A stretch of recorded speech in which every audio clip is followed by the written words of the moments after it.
Welcome to the Irishman, Englishman and Scotsman Football Podcast.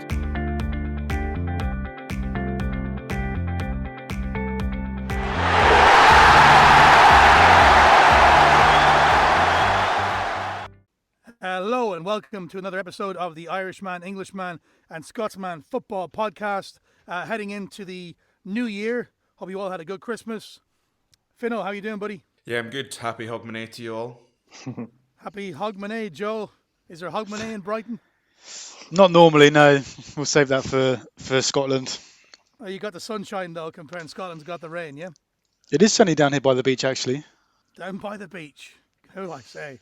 It's sunny in Salzburg, too. How's Spain doing, Kev? I think I've won the Sunshine Stakes, lads. Sorry, it's about 17 degrees here. It's gloriously sunny, so sorry about that. We'll never speak about the weather on the podcast again. Right, guys, cracking on. Lots of festive football, kind of the end of the festive period in a sense, where we have football Friday the 1st of January, Saturday the 2nd, Sunday the 3rd, and Monday the 4th. And then we have a little break for the FA Cup. Kicking off on Friday, cracker of a match, really, Fino, 6:30 Central European time. Everton, who are in a serious streak of form against a very resilient West Ham. Everton are going to go in here red-hot favourites. And, they've become very hard to beat.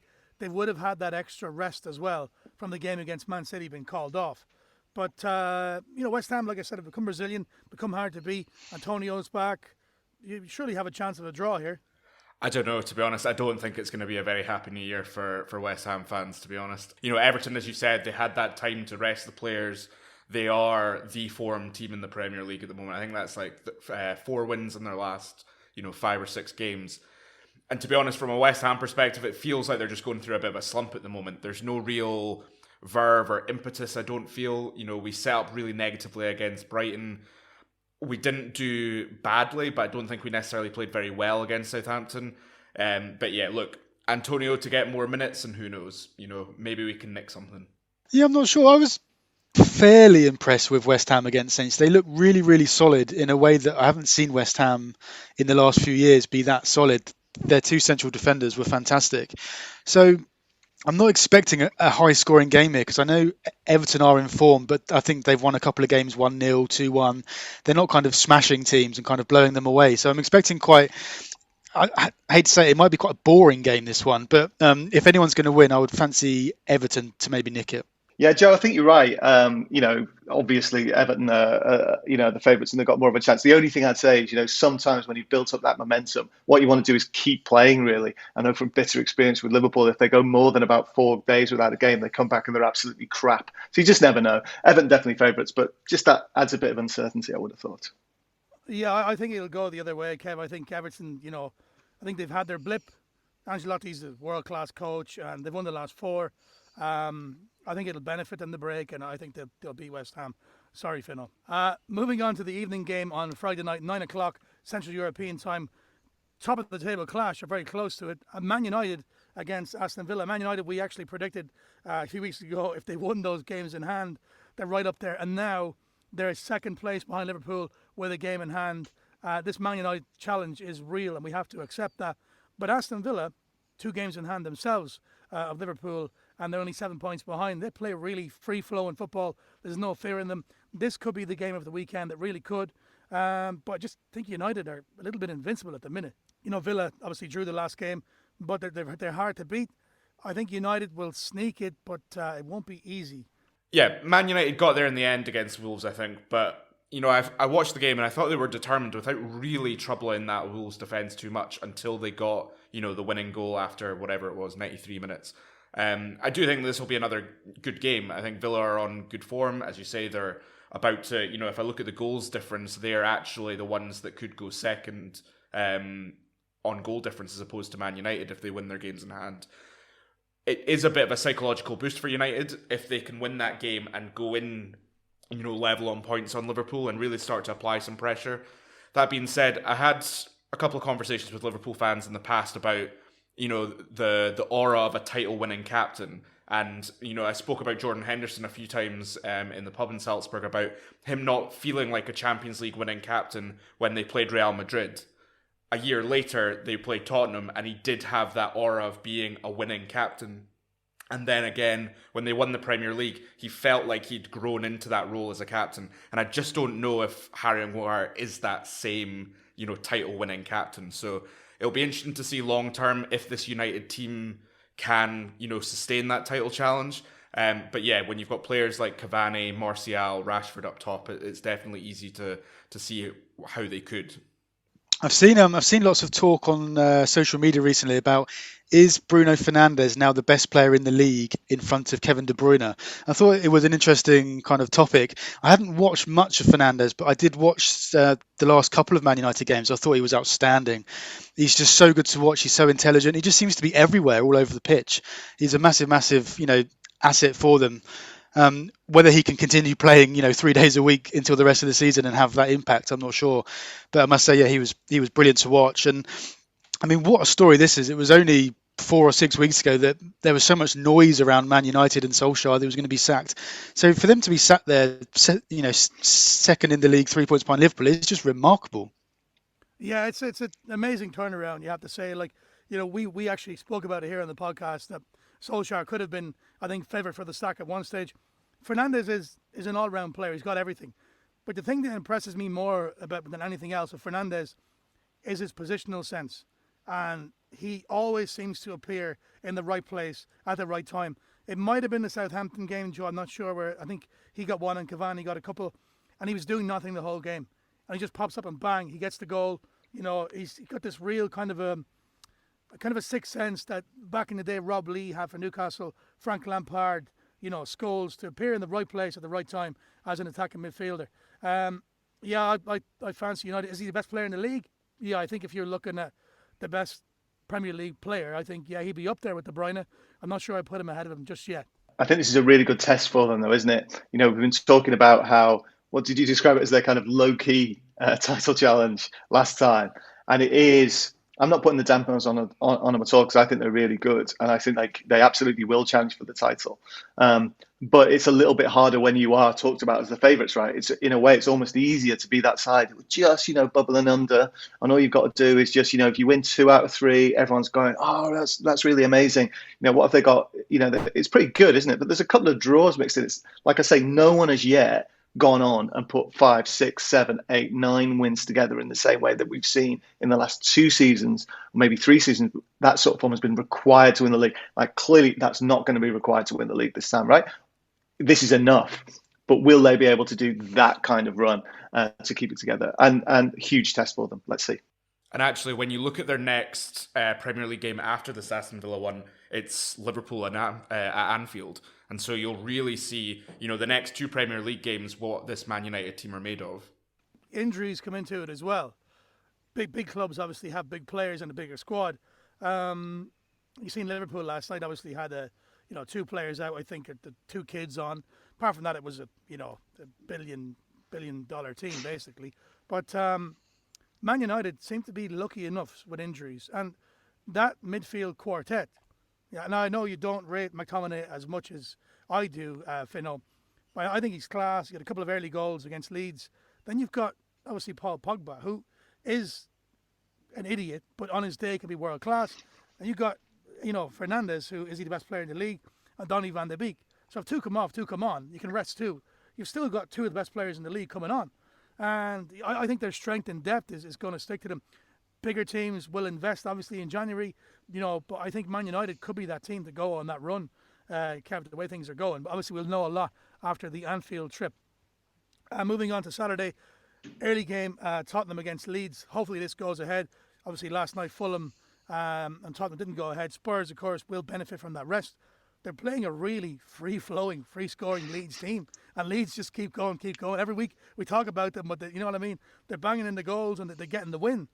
For me, this is a kind of a must-win game for Spurs.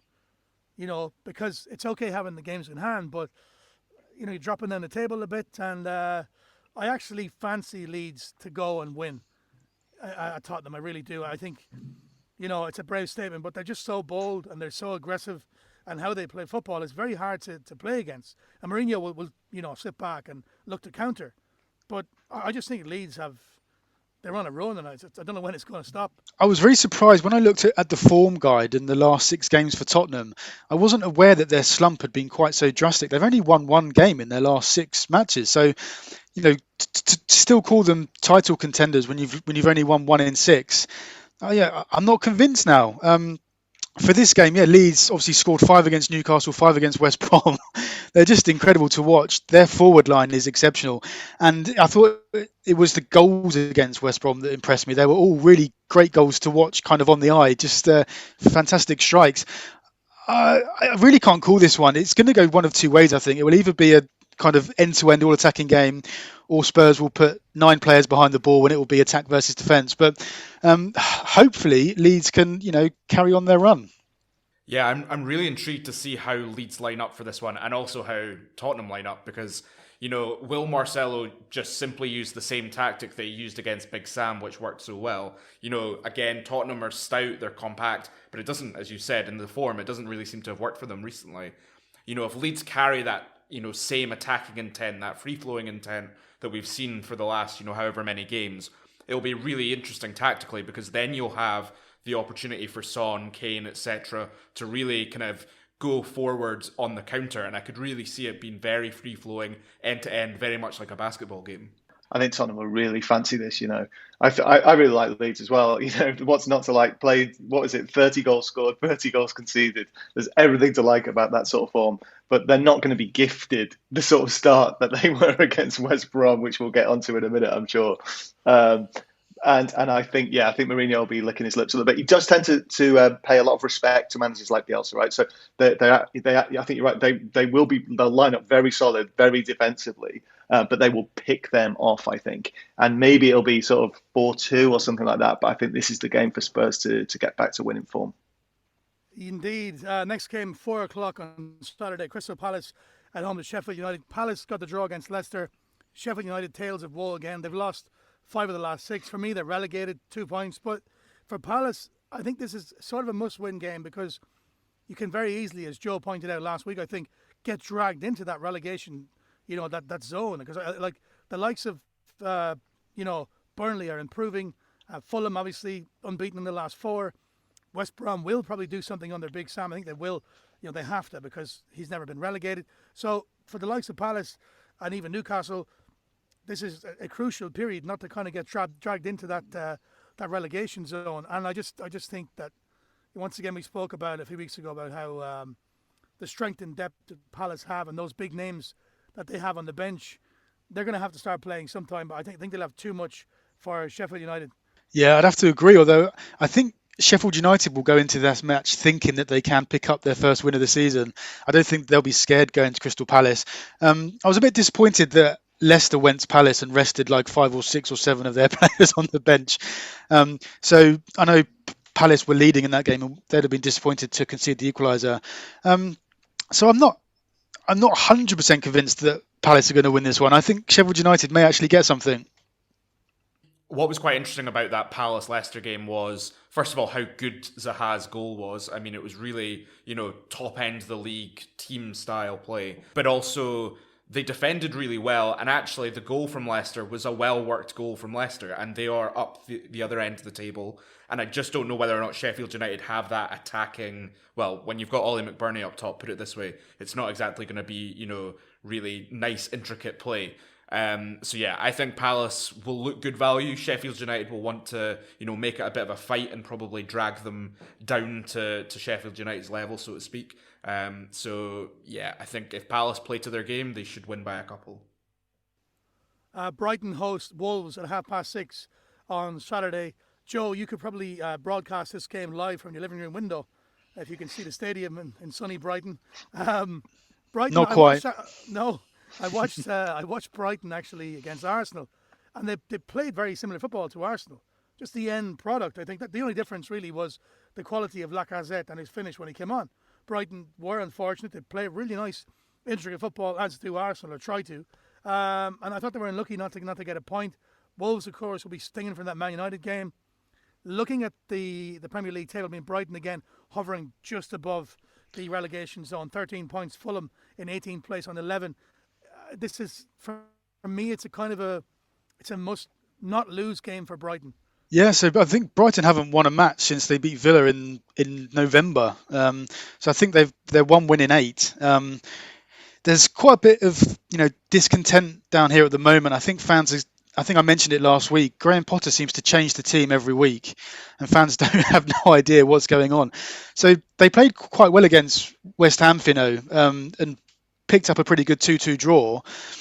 And then everyone was hoping that they'd carry the momentum into the match of the weekend, but he left his four strikers on the bench against Arsenal, which was just completely baffling. I think Malpai, Welbeck, Connolly, and a couple of others were all on the bench. So it was really peculiar, and it was just probably the first time I'd seen on social media the fans were really giving Potter a bit of a hard time. I think they need to win this one. Wolves are not in good form either. This is a massive opportunity for Brighton to get 3 points and kind of drag themselves away from the relegation zone a bit more, because at the moment they're really, really, really looking over their shoulder. It's a must-win for both teams, I think, because as you say, Brighton still want to get a bit more daylight out of away from the relegation zone, but Wolves are really starting to drop into that bottom third. And that being said, if they do beat Brighton, they do start to put some serious daylight between themselves and relegation. But if you're a Wolves fan, that's not exactly what we've come to expect from a team like Wolves over the past few seasons. So, if they don't get 3 points against Brighton, there'll be some definite questions to be asked around that Wolves team. They did look good against Man United. I mean, I felt a little bad for them. They defended resolutely. There wasn't really any danger from United, but they defended whatever came their way. They were good on attack, but the clear, glaring issue is that Raul Jimenez doesn't have a deputy. Fabio Silva came in the summer from Porto, but he's only, 17, 18? He's untested. He's not going to replace the goals of a Raul Jimenez. And so, yeah, I think both teams need to try and win this game. Joe, did Graham Potter come out with any reason why the four strikers were on the bench? Like I said there, I thought they matched Arsenal in terms of the intricate football, and they were quite similar. But what was lacking, obviously, was a finished product. So I think a couple of them he said had knocks, but I think the main thing was just that he said that the players who were in the team had been training really well. So he wanted to give them their opportunity, but that didn't sit down overly well with the fans. I mean, if the strikers are going to play the way I've seen Brighton play against Arsenal, first time I've really watched them this season, I think they could actually beat Wolves. Now, the final game of the night is West Brom against Arsenal. This is a real juicy one for me because Big Sam, he doesn't like Arsenal. He never did, and he never will. Back from the days of Bolton, he was always up against, Wenger and his lot. Get behind the ball and get stuck in, lads, blood and thunder, compared to, Arsenal's foreign players who like this skillful, intricate passing. Big Sam, cracking result against Liverpool, but absolutely mauled by Leeds. He'll be looking for a response from the team. Arsenal are on a little run. I thought they were kind of a little bit fortunate to get the result against Brighton. I thought a draw would have been a fair result there. But obviously, the win against Chelsea, I think that this could be a cracking start to the new year. And I'm going to go for the Blood and Thunder West Brom to pull out a huge win. Yeah, I think my money's on Arsenal, actually. I think you're right. They were a bit lucky. You've got to have a bit of luck, haven't you? And they probably hadn't had any. And I think it's just, 2 wins on the spin for them. They're on a tear. They're on an absolute tear. This is new territory for them this season. And I think, it was a little bit as predicted when West Brom under a new manager had all that time to prepare for Liverpool, executed the game plan exactly as they wanted it to. It all came off to perfection, but then just didn't have enough time, to find a way in their next game. And obviously the start they had was utterly atrocious and, inexplicable with that own goal. But then they've got a completely new challenge as well, because Arsenal don't play like Liverpool. Arsenal, play in their own weird way that they've been playing this season. But like you mentioned earlier on, they've got real quality, and I just think Arsenal will find a way in this one. I don't imagine it will be 4-0 to anyone, but I think Arsenal will make it 3 on the spin, and we'll be talking about them, having got over the real crisis. Arsenal really needed Lacazette to dig them out of a hole. When it came down to it, the kids weren't performing against Brighton, and he brought on Lacazette, and he managed to change that game. It is a very interesting game. I do think that West Brom can nick something. On paper, in theory, whatever you want to call it, Arsenal are going to win here. But West Brom under Big Sam, full of surprises. So it's a difficult one to call, and it really just depends on, we talk about that wet night in Stoke analogy for foreign players. It's really very much what Arsenal team comes out to play at 8 o'clock on a Saturday night. Just imagine how much pressure has gone off the shoulders of the Arsenal players after those 2 wins. So I think Arsenal will go there and be a little bit more expansive than they've been in the last couple of games, and I fully expect Arsenal to win. Just talking of that own goal, it was just fantastic. I've just watched it again. It reminds me of a game I was at a few years ago when Southampton beat Sunderland 8-0. Sunderland scored 3 own goals, of which the first one was a 20-yard volley own goal by the defender. Just amazing. Can't beat an own goal. It was a cracking own goal, I have to say. Moving on to Sunday, the early kickoff, Burnley against Fulham, 1 o'clock Central European time. Fulham have drawn the last 4 games. Burnley are on a little run. I think they've lost 1 in the last 6. This again is one of those, even now, relegation 6-pointers because of where they are in the league. If Burnley can win this, they basically put 8 points of daylight between themselves and Fulham. Fulham are hard to beat, though. They really are. And they're so good on the ball, knocking the ball around. Like, they went to Liverpool. Liverpool went to them, actually, and they were lucky to get a point. Newcastle were lucky to get a point against them. And Scott Parker's got them playing really nice football, and they keep the ball. They dominate possession. But I think the blood and thunder of Burnley and good old Sean Dyche could do a job here and get the 3 points for Burnley. Fino. Ben Mee seems to have really dragged that Burnley team up by their bootstraps. I think, unbeaten aside from 2 games since he came back into the team, scored the winner against Sheffield United. It seems like there's an air of positivity around Burnley at the moment. And, I think yesterday they announced that they've just been taken over by, an American investment firm. Could see a very positive 2021 for them if they're able to, dig out some January transfer signings. But the question has to, be asked, will the game even go ahead with the Fulham, positive cases?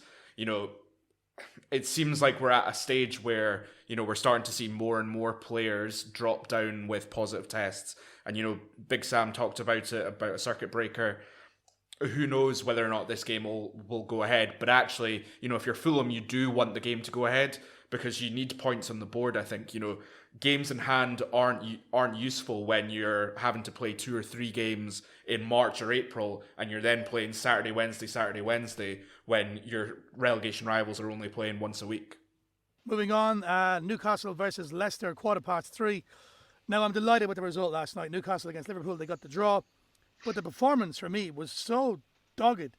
They played like it was a cup final. And the sickening thing was this was the same squad available with the same players missing as Brentford last week in the cup quarter-final. Now, Steve Bruce did come out under a lot of criticism on social media, on fan forums, saying, look, that he's limited and basically get Eddie Howe in, calls for his head. He was angry. And he came out before the game and he said, look, we need to shut a few people up. Now, he made a really silly statement, and he said, Liverpool are a world-class team, but we need to play like we did against Man City. Against Man City, we lost 2-0. We only had 25% possession of the ball. But last night, Carl Darlow, for me, is one of the best goalkeepers in the league. And he's only supposed to be in until Martin Dubravka comes back from injury. Dubravka was on the bench last night, but I don't see him getting his place back. I thought Fabian Schär at the back was stopping everything. But Bruce, I think, got his tactics right and how to play against Liverpool. Liverpool obviously had plenty of chances, probably could have scored a couple of goals. But I thought Newcastle were a threat also when they did break.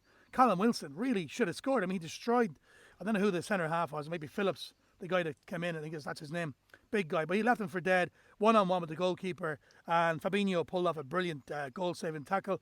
Obviously in the second half, at the end near the death, Kieran Clark comes up with a header that could have won it for Newcastle. I thought for the effort, they deserved the point last night. But it's just, like you're saying earlier on, Fino, that Newcastle play up to the big teams. So this blood and thunder and everything else, like, if they can bottle that. And I think Leicester is a big game for Newcastle as well because, Leicester are a big team now. They're bigger than Newcastle at the minute. They mightn't have the biggest stadium, but they've got the money and they're up to, they're playing in Europe. And Newcastle can really make a statement here. And I think I've seen a couple of fan forums as well that put out, look, we're going to lose Liverpool, lose to Leicester, and we need to win these small games to stay up. But yeah, I really fancy us to get something from the game. Will it be enough to beat Leicester? I don't know. Leicester were held by Palace in the last game, 1-1. So that'll give Newcastle hope. And they're also a team who plays really well on the break. I think if we can put the same attitude we did against Liverpool, I see us getting something from this game. I think Leicester will batter you. No, I'm not sure. I think Uh, I, I think it'll be a good game. Like you said with Newcastle, they're just so unpredictable. You never know which team's going to turn up. And Leicester, I just think Leicester are really, really strong at the moment. Yes, they only got the draw against Palace, but they've been in fantastic form. They're very good away from home, and I just think they'll have way too much for Newcastle. They rested Vardy and some of the other players against Palace, so they'll be fresh. And I just think Leicester will have a bit too much for you, unfortunately. I don't know because, as I said, I think Newcastle are a team that play up to the bigger teams and then play down to teams where they probably should beat them. And I kind of feel like Leicester now have we should be talking about them as one of the bigger teams in the league in terms of quality. So I could see another great performance from Newcastle. That being said, it's very difficult to do it, consistently. And I think that's what Newcastle are struggling with, is that consistency of performance. And so, yeah, I think Leicester could probably get a couple of goals here.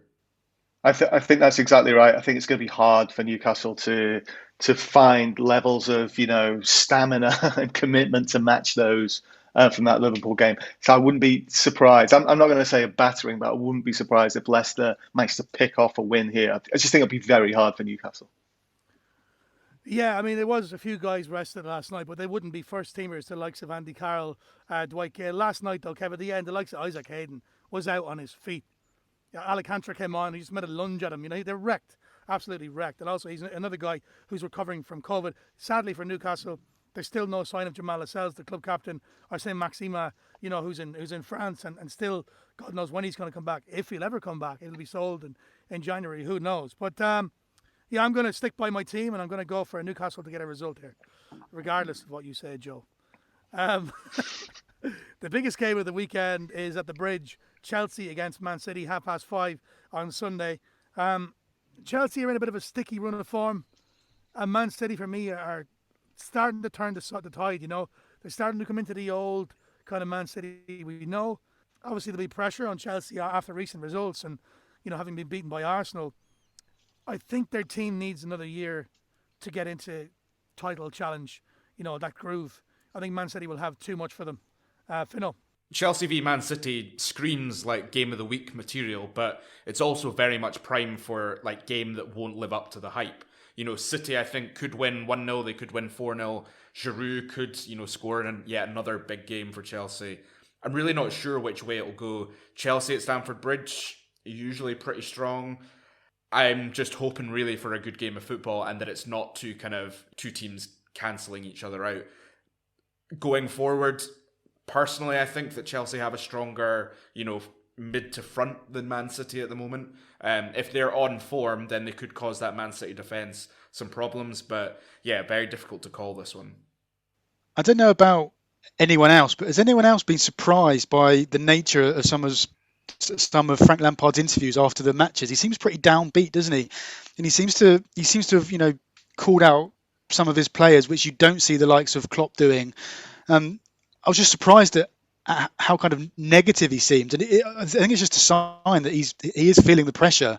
Man City, I think, have kept 5 clean sheets in their last 6 games or something ridiculous like that in the league. So I think Man City will go there and do a very professional job on Chelsea, I must admit. Yeah, Frank Lampard, for me, always comes across as a bit of a negative person anyway. That's just how he is. But I don't think publicly shaming the players is going to help them at all, like we spoke about last week. The Man City are, they're not the City of old of last season, but even the season before. But I think they're starting to kind of get there, and I fancy them to do a job. Now, the final game of the week is Southampton against Liverpool. Now, I said that basically Sam Allardyce had poked the bear at Liverpool. I think Steve Bruce has poked him even further, and there's an Austrian called Hasenhüttl who's going to get eaten alive here. Klopp's got to be angry. He's got to be angry, drop points. And I think this is the game where they'll come back, because Man United are right behind them now. I fancy Liverpool to absolutely smash the granny out of Southampton, and I'm going for a 5-0 win here. Sorry, Joe. Bit of a response there. Revenge. Fino, go ahead. I don't know. Maybe the wounded animal is actually just a bit out of form. I think I heard last night that they've now failed to beat 4 of the bottom 6. And that's not title-winning form. And I just feel like they're struggling to unlock defences. they just seem as if they're kind of labouring. So I really don't know whether or not Liverpool will, be able to batter Southampton. Yeah, I think what we're seeing is the sort of form that Liverpool were in 2 or 3 years ago. Before Van Dijk came, really, before Van Dijk came, before Alisson's been in and out again. It just feels like it's one of those teams which is all the old frailties have come back. Where we might very well see Liverpool turn it on against Southampton. Right? Joe will tell us in a minute what sort of form Southampton are in, but they might very well come in and win 3-0. They could, right? They absolutely could. Because back 3 years ago, they were always capable of going to Southampton and winning 3-0. But I think Fino hit the nail on the head. They're just really not in very good form at all. So anything could happen. But I certainly would not expect it. It's not an away banker. It's a really hard game for Liverpool. This in the sort of form they're in. I think it will be an interesting game, Kev. So Southampton are really struggling to score goals at the moment. They've only scored one goal in their last few games. They've had 2 0-0s in a row, which is quite rare, isn't it, in the Prem? It just seems at the moment that we're really trying hard to be defensively solid, but we're just struggling a bit in the final third. But having said that, Liverpool have obviously struggled in the last couple of games against teams that are defensively very compact. So I'm really not sure which way it's going to go. I know in the past there's been some fantastic games between Southampton and Liverpool, kind of attacking each other end to end, 100 miles an hour. I don't see that being the case in this one. I think Liverpool will win. I think JP, all right. I think having drawn 2 in a row, surely they're going to just be fuming, and you would think they'll be really, really up for trying to win the game. But you never know. Danny Ings is due a goal, so maybe he might bang one in against Liverpool, and there you go. I watched a lot of Bayern last season, and Alcantara is different class. Just came back last night. He's been out for a while. I mean, Yeah. I think I'm not a fan of Jordan Henderson. I think he's limited as a player. I mean, he's defensively solid and he does the simple things well. But to pick a defense splitting pass, him or Milner couldn't do it last night. Now, bear in mind, Liverpool had all the chances as well. If Firmino gets the header in, the Mane and Salah, Liverpool or Newcastle had a couple of last-ditch tackles. The goalkeeper, did really well. It could have been 3 or 4 nil to Liverpool either way. But they are the champions. There's a bit of pressure on them now, having not won the last 2. Alcantara, if he starts, I think he's the difference, and I think they'll just pick you off one by one. I think it'll be a horrific start to the new year for Southampton. Okay, guys, that is our final game of the weekend. Obviously, Monday. Sorry, the 4th of January. Then we have a little break for the FA Cup. We will be back with you though again pretty soon, probably next week at some stage, maybe Tuesday. I'm thinking.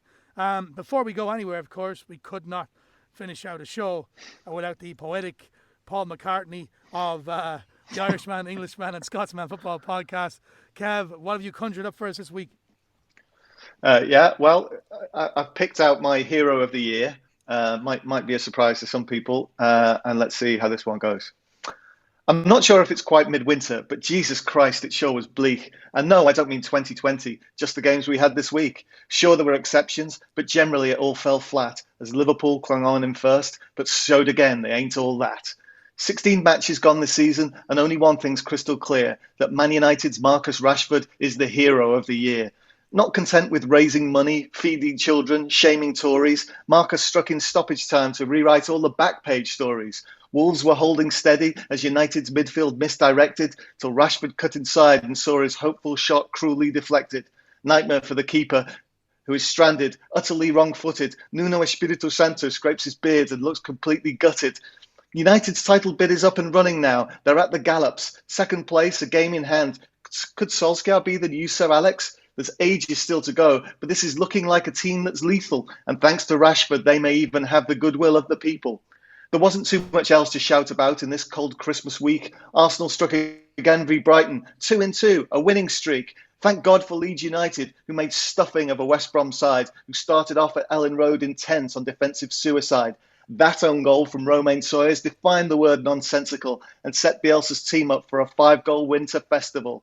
With Everton and City cancelled, Spurs v Fulham chalked off 2, we had a stark reminder of why 2020 in review was unlike any other, though it gave us heroes, none more great than a modest man from Wythenshawe you shouldn't underestimate. So look in hope to 21 and a year that's much less COVID blighted.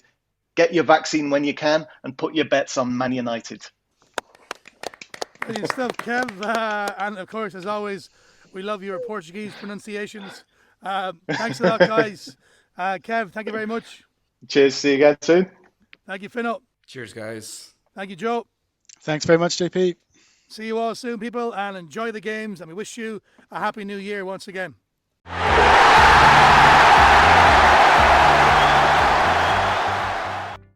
Thank you for listening. If you'd like to hear more of our podcasts, please click on the red subscribe button on the bottom right-hand side. Thank you.